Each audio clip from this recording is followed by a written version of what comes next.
Hi everyone, it's Matt at Investment Solutions. Today we're going to be taking a look at Nvidia and doing a bit of a stock analysis to see whether it's a good buy at the moment.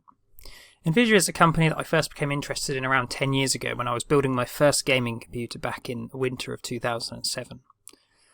After thorough research into available graphics options, I took the plunge and bought a GeForce 8800 GT, which bang for buck at the time was the best value graphics card on offer.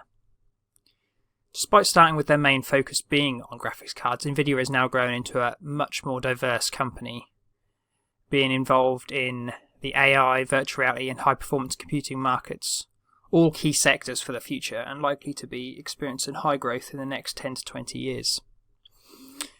Diving straight into the key numbers here, we can see that Nvidia has had growing revenues and income healthily over the past 5 years, with its revenue now being more than double what it was even 3-4 years ago, nearly double what it was 3 years ago. Looking at the earnings per share, they have performed similarly and increased a very large amount over the last 5 years, and with the diluted earnings increasing 87% over the last year alone. The company also has been supplying an excellent dividend, which has been growing by at least 9.5% each year for the past 5 years, so there's a good merit for a dividend growth income stock there. But talking about Nvidia, the business, it splits itself into two main sectors. These are the GPU and Tegra processor sectors. And if we just go up here, we can sort of see a quick breakdown of what each sector is. Here we are. Oh, there we go. So the GPU consists of the GeForce, obviously the PC gaming platform, which has had a really nice boom in the last year from the cryptocurrency sort of mining craze. I would predict that this year it's going to be a little bit less than it was last year, just because of the sort of the bearish nature of the cryptocurrency markets at the moment. So you've got the GeForce Now cloud-based service, you've got the Quattro Professionals for the CAD designers, video editing, special effects, Tesla for AI, utilising their deep learning and accelerated computing, grid, the cloud, data centers, cryptocurrency specific GPUs. Well, I imagine them sales will certainly be down in the latest reports. Tegra processors are in the Tegra sector, the Drive automotive supercomputers for the self-driving, the Shield devices harness the power of mobile cloud, and the Jetson TX2. So they're the sort of two main sections of the business that drive their revenue numbers. So let's just have a look at what sort of figures they bring in to the company. Now, as we saw earlier, the company brought in $9.714 billion in revenue this last year, and of that, $8.14 billion came from the GPU business alone, which was a 40% increase over the previous year. So that's a really, really good growth curve. I mean, with 40% growth, you're doubling every couple of years by the rule of 72. 72 divided by 40, less than 2. So that's a very, very good growth, if it can be sustained, obviously. The Tegra processors business, on the other hand, represents $1.53 billion and is up 86% from last year. So even faster growth. This is sort of doubling on a sort of almost yearly basis, which is pretty ridiculous if it can be sustained, and is a great sort of figure to see if you're an investor.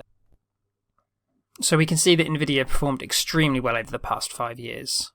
I mean, if you put $100 in Nvidia stock 5 years ago, it would now be worth over $2,100. Well, at the time this report was published, Nvidia has actually had quite a nice retrace in the recent months, which we will cover in a couple of minutes.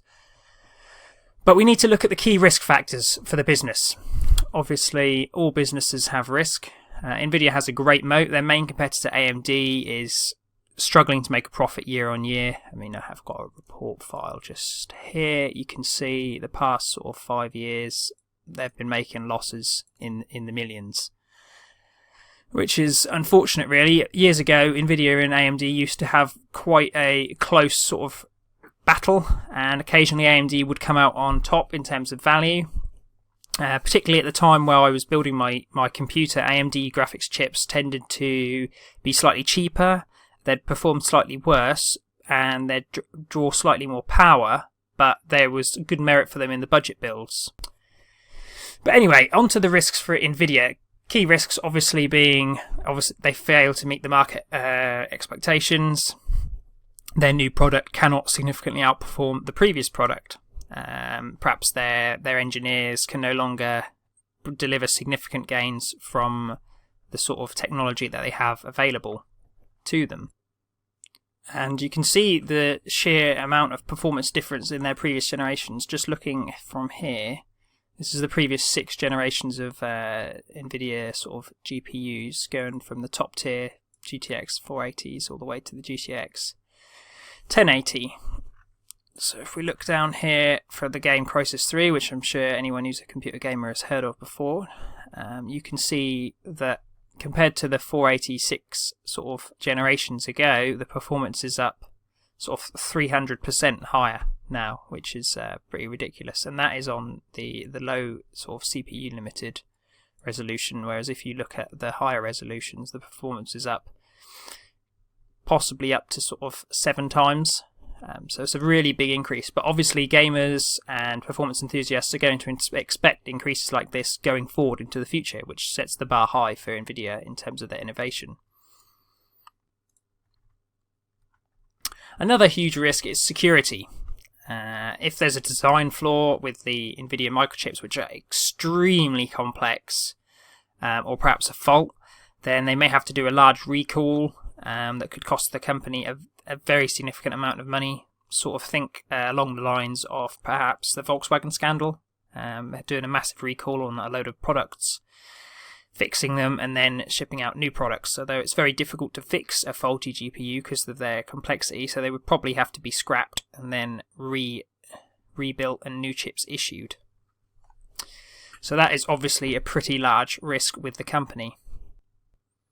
Another point worth touching on is that although performance has consistently increased, with each new generation, performance becomes harder and harder to achieve. Think about the Intel CPUs. Around 10 years ago, the CPUs started to hit the ceiling of 5 GHz.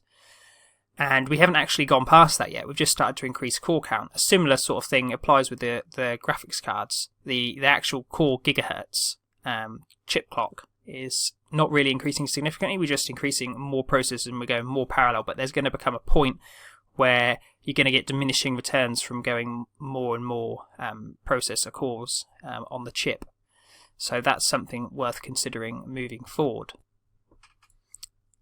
Another potential key problem is that Nvidia themselves don't actually manufacture their chips. They outsource that to Taiwan Semiconductor Manufacturing Company Limited and Samsung Electronics Limited. They don't have any long-term contracts with their wafer manufacturers or packagers, so there's no guarantee of the supply of wafers that can meet the demand, which obviously could drive wafer prices higher if the supply is constrained. And they lack direct control because of this over their product quality and quantity, and there's a big risk of supplier failure. And there's large costs, obviously, of moving to a different supplier and getting them up to speed so they can produce the volume of chips necessary to supply the customer demand. So now we're going to take a look at the quarterly results. Now I've covered a few sort of risk factors. Obviously as well, issues. These sort of manufacturing facilities do tend to be in the areas of the world where hurricanes and earthquakes and floods and tsunamis are all very, very commonplace. So there is definitely a risk there. We're now going to take a quick look at the quarterly results. So if I ping over to the second quarter, that covers the first quarter's results as well. You can see that the revenue is, they've done very well, up 40% from a year ago. EPS, GAAP EPS anyway, up 91% from a year ago. So really good figures there. And net income. So you can see earnings per share is up, although not as high as in the first quarter of the year. So it looks like they had a great first quarter. Just from these numbers, you can see it's a pretty good picture. However, the second quarter is still good, but not as good. Obviously, whenever there's a bit of a pullback on what's expected of the company, and now it has, people have very high expectations, investors do, and shareholders, because because the company has delivered such good returns previously. Now, if we look forward to the third quarter results, they're raising their dividend, but only by 7%. Remember, the average for the past 5 years has not been less than 9.5%, so it's a bit of a smaller increase, and we can see that revenues are up. However, they're only up by 21% this quarter, which is not as great as perhaps expected, and only up 2% from the previous quarter. Although I think the key thing is to compare it to the previous year rather than quarter to quarter.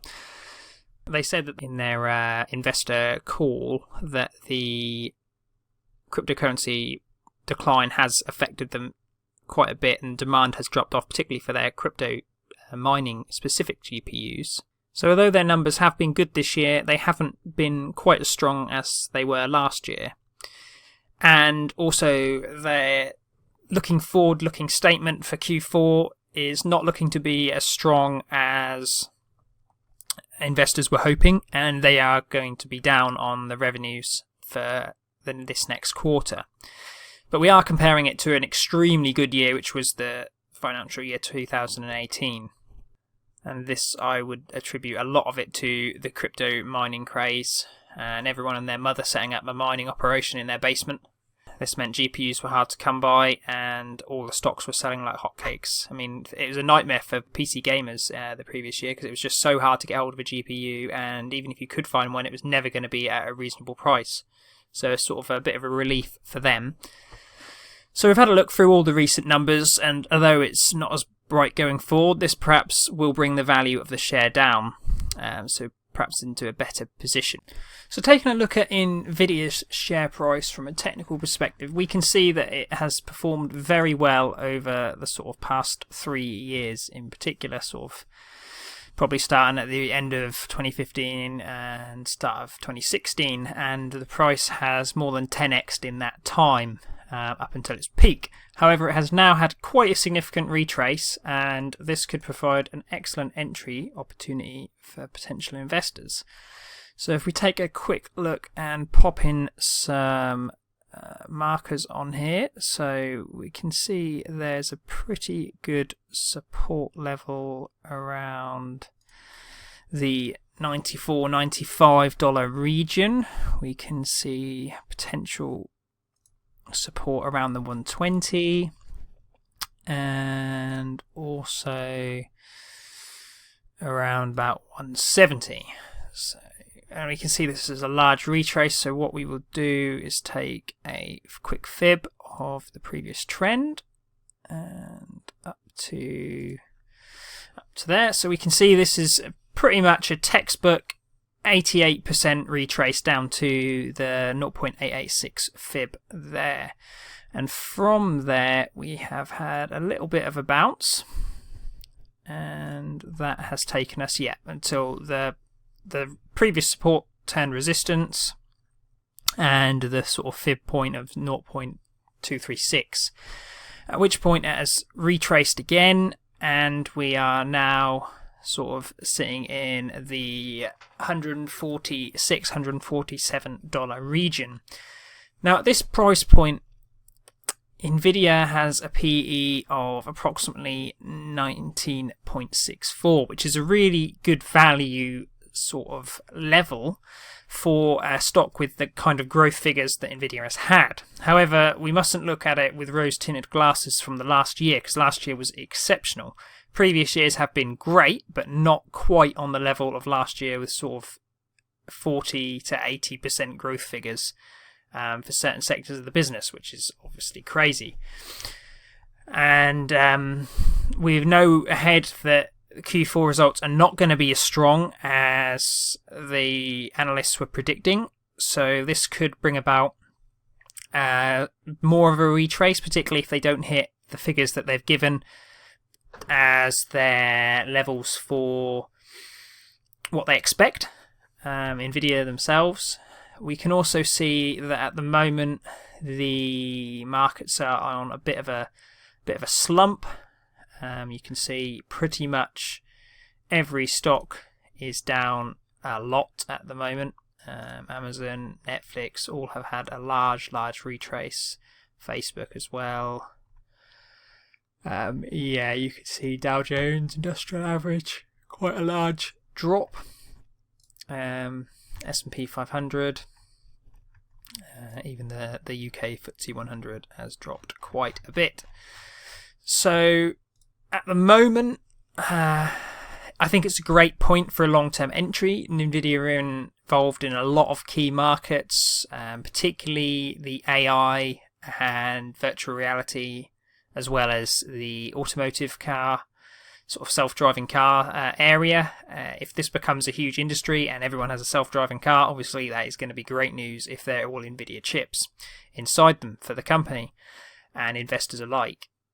And the virtual reality AI, while they're not going anywhere, they're sort of just about to hit their exponential growth phase where they go from being a very niche, expensive, high-end product to something that is everyday accessible to just normal people.